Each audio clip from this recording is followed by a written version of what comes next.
Kolluru వెలుమలలో best flat కోసం చూస్తున్నారా? రాధే స్కైని ఎంచుకోండి. మిస్ ఇండియా పేపర్లో చూసినప్పుడు, మ్యాగజైన్లో చదివినప్పుడు చాలా హ్యాపీగా అనిపిస్తుంది. మిస్ ఇండియాలో 2024లో రన్నరప్గా హాయ్ అనన్య. హలో. ఎలా జర్నీ అసలు మిస్ ఇండియా వైపు? ఫ్రెండ్స్ అందరూ కొంచెం సో ఇంకా మమ్మీ కూడా. ఫస్ట్ మీ నేమ్ అనౌన్స్ చేస్తున్నప్పుడు that moment what you felt? I was praying that నా నేమ్ రాకూడదని. సెషన్స్ అయిపోయిన తర్వాత ఫైనల్ రౌండ్ ఏంటి? క్వశ్చన్ అండ్ ఆన్సర్ రౌండ్ ఉంటుంది. ఏం క్వశ్చన్స్ అడుగుతారు అసలు? మనీ ఇంపార్టెంటా అంటే మీకు మీరే నేర్చేసుకున్నారా? ఇది నాకు మిస్ హైదరాబాద్ అయినప్పుడు సర్టిఫికేట్ వచ్చింది. ఓకే, ఇది మిస్ హైదరాబాద్ అప్పుడు సర్టిఫికేట్ వచ్చింది. సో అక్కడ అనౌన్స్మెంట్ ఎలా జరిగింది ఒకసారి నాకు చెప్తారా? For ever Miss India first runner up Ananya Reddy.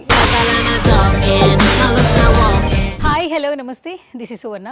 Welcome to very special chit chat. బేసికల్గా అందరూ కూడా అందంగా ఉండాలనుకుంటారు. అందంగా ఉన్న వాళ్ళు ఖచ్చితంగా దాన్ని కెరీర్గా మలుచుకోవాలి అనుకుంటారు. మిస్ ఇండియా పేపర్లో చూసినప్పుడు, మ్యాగజైన్లో చదివినప్పుడు చాలా హ్యాపీగా అనిపిస్తుంది.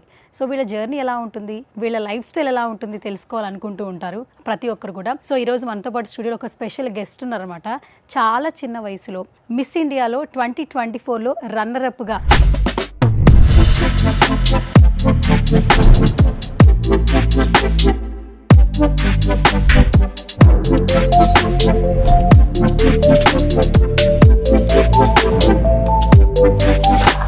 సో ఎంతో మంది హార్ట్స్ని తీసుకుంది అనన్య రెడ్డి. రైట్, నాతో పాటు ఉన్నారు. సో ఆవిడ జర్నీ గురించి ఆవిడ మాటల్లోనే తెలిసేసుకుందాం. Hi Ananya. Hello. First of all congratulations. Thank you. మాకు అందరికీ ఏంటంటే మిస్ ఇండియా లేదా మిస్ యూనివర్స్ అన్నప్పుడు మ్యాగజైన్స్లో, పేపర్స్లో చూస్తున్నప్పుడు కొంచెం ఆ మేక్ ఓవర్ కావచ్చు, అందరూ చాలా హ్యాపీగా అనిపిస్తుంటుంది. కానీ వాళ్ళ జర్నీ ఎలా ఉంటుందని అందరికీ తెలుసుకోవాలి అనిపిస్తుంటుంది. సో స్టార్టింగ్ మీ సక్సెస్ నుంచి కావచ్చు, మీ జర్నీ మా సుమన్ టీవీ ప్రేక్షకులతో పంచుకోవడానికి రెడీగా ఉన్నారా? రెడీయా? రెడీ. ఓకే. సో ఫస్ట్ ఈ లుక్ లో చాలా బాగున్నారు. Thank you. ఆ బ్యాడ్జ్ కావచ్చు, వాట్ ఎవర్, అండ్ మీ ఏదైతే ఉందో మిస్ ఇండియాకి రన్నర్ అప్ అవ్వడానికి మీకు హెల్ప్ చేసిన ప్రతి ఒక్కటి లైవ్ లో మాకు చూపిస్తున్నారు. And where are you from? Hyderabad only. What's your age? 20 ఏజ్కే మిస్ ఇండియాలో, అది కూడా రన్నర్ అప్. అసలు ఇటు ఎలా జర్నీ అసలు మిస్ ఇండియా వైపు? అంటే ఫ్రెండ్స్ అందరూ కొంచెం ఎంకరేజ్ చేసేవాళ్ళు, లైక్ బాగున్నావు, ట్రై చేయి, బాడీ ఉంది, మంచిగా హైట్ ఉంది. సో ఇంకా మమ్మీ కూడా సపోర్ట్ చేసింది. సో జస్ట్ ఆడిషన్ ఇద్దాం, లైక్ చూద్దాం ఎలా వెళ్తుందో అనుకున్నా. ఆడిషన్ ఇచ్చాక ఆడిషన్ క్లియర్ అయింది. తర్వాత టాలెంట్ రౌండ్స్ ఉండి తర్వాత గ్రాండ్ ఫినాలేకి జైపూర్ వెళ్ళాం.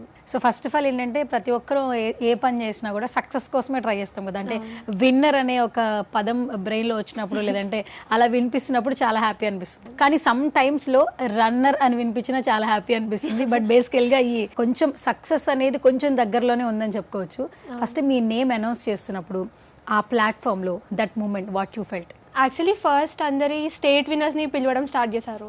So I was praying that నా నేమ్ రాకూడదని. తర్వాత ఫైనలీ టాప్ 3ని పిలిచారు. సో అప్పుడు టాప్ 3లో కూడా నా పేరు రాలేదు. ఇంకా టాప్ 2 ఇద్దరం ఇలా హ్యాండ్స్ పట్టుకొని నుంచున్నాం. ఐ హోప్ దట్ నా నేమ్ వస్తుంది అనుకున్నాను, బట్ రాలేదు. It's okay. సో ఇంకా ఫస్ట్ రన్నర్ అని నా పేరు పిలిచారు లాస్ట్లో. So I was happy with it because first time try చేశాను.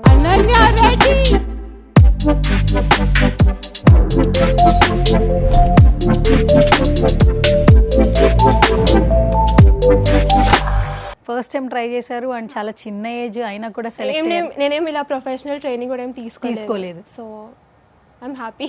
ఓకే. ఇప్పుడు కాల్ చేస్తూ ఉంటారు కదా, అంటే ఫస్ట్ 3, ఫస్ట్ 4 అనౌన్స్ చేస్తున్నప్పుడు లిటిల్ బిట్ నర్వస్నెస్, టెన్షన్ కూడా ఎక్కువ ఉంటుంది కదా, స్ట్రెస్ కూడా పెరిగిపోతుంది. అవును. ఎట్లా అనిపించింది ఆ మూమెంట్? అసలు బ్లాంక్ అయిపోయి నేనైతే లిటరలీ, లైక్ ఇన్ని months, almost 8-9 months hard work అదంతా. సో లాస్ట్ మినిట్లో పిలుస్తారనుకున్నా. అండ్ చాలా ప్రే చేస్తుండే నా పేరు రాకూడదని స్టేట్ విన్నర్స్లో. బేసికల్గా ఏంటంటే అందంగా ఉంటాం ఓకే, బట్ అందాన్ని మెయింటైన్ చేయడం కూడా చాలా కష్టం, రైట్? మంచి బాడీ ఫిజిక్ కావచ్చు, అనుకున్నది చేయలేము, తినాలనుకున్నది తినలేము. మీరు అగ్రీ చేస్తారా దాన్ని? అగ్రీ చేస్తా. ఓకే. అండ్ ఇందులో ఇంకెక్కువ కదా. అవును, లైక్ కొంచెం బాడీ మెయింటైన్ చేయాలన్నా, పింపుల్స్ రాకుండా షుగర్ కట్ చేసుకొని, సో ఐస్ క్రీమ్స్ తినకూడదు, చాక్లెట్స్ తినకూడదు. Okay. So first of all మీరు స్టార్ట్ చేసినప్పుడు, ఈ జర్నీ స్టార్ట్ చేసినప్పుడు మీకు బాగా వెనకాల నుంచి మోటివేషన్ ఇచ్చిన వాళ్ళు కావచ్చు, సపోర్ట్ చేసిన వాళ్ళు ఎవరు? ఫ్రెండ్స్, తర్వాత ఫ్యామిలీ, ఎస్పెషలీ మా మదర్ కూడా చాలా సపోర్ట్ చేసింది. అండ్ నాకు 2 ఫ్రెండ్స్ ఉన్నారు.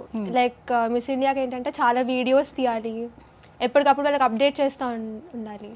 సో నాకు 2 ఫ్రెండ్స్ ఉన్నారు. సో వాళ్ళు చాలా హెల్ప్ చేశారు, వీడియోస్ తీయడం, ఎంకరేజ్ చేయడం.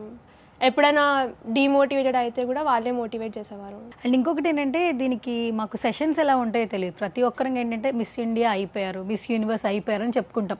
ఇయర్స్కి ఎట్లాగో కండక్ట్ చేస్తారు కాబట్టి.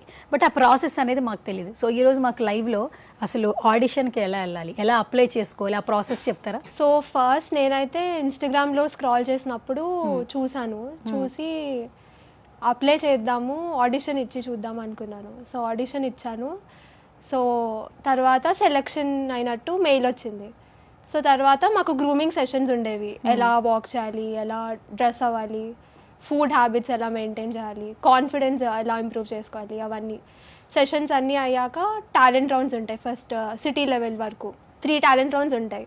ఫస్ట్ది introduction plus walk. Second talent రౌండ్లో కల్చరల్ షోకేస్, మన స్టేట్ లాగా డ్రెస్ అయ్యి వాక్ చేసి ఇమీడియట్గా డాన్స్ చేయాలి. సో థర్డ్ టాలెంట్ రౌండ్ ఏమో question and answer round. So question and answer రౌండ్లో ఎనీ క్వశ్చన్ అబౌట్ ఆ పర్సనాలిటీ, మనం వరల్డ్ గురించి ఎలా థింక్ చేస్తాము, సో ఇవన్నీ థర్డ్ టాలెంట్ రౌండ్లో అడుగుతారు. అండ్ ఈ 3 అయ్యాక షార్ట్ లిస్ట్ అయితే మనం సిటీ విన్నర్ అవుతాం, మిస్ హైదరాబాద్ వస్తుంది. ఓకే. తర్వాత మళ్ళీ స్టేట్లో షార్ట్ లిస్ట్ అవ్వాలి. సో స్టేట్కి షార్ట్ లిస్ట్ అయినప్పుడు మనం డిఫరెంట్ అవుట్ఫిట్స్లో ఎలా ఉంటాం, డెనిమ్ షార్ట్స్లో, జిమ్ వేర్లో, హాఫ్ శారీలో, లెహెంగాలో, సో అలా డిఫరెంట్ టైప్స్ ఆఫ్ అవుట్ఫిట్స్లో మనం వీడియోస్ చేసి పెడితే దాన్ని బట్టి మనం షార్ట్ లిస్ట్ అవుతాం స్టేట్ లెవెల్కి.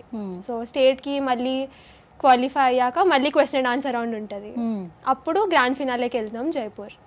సో అక్కడ మళ్ళీ ఫ్యాషన్ వీక్ అయింది. సో అక్కడ మనం ఎలా కాన్ఫిడెంట్గా రిప్రజెంట్ చేస్తాం మన స్టేట్ని, సో అదంతా తర్వాత దెన్ విన్నర్. దీనికంటే ఐఏఎస్ ఐపీఎస్ కూడా చాలా ఈజీగా అయిపోతుంది కదా, ఎందుకంటే చేస్తూ ఉంటాము కానీ అదే ఒక రకంగా వర్క్తో పాటు ఒక స్ట్రెస్ని కూడా మనం బ్యాలెన్స్ చేయాలి.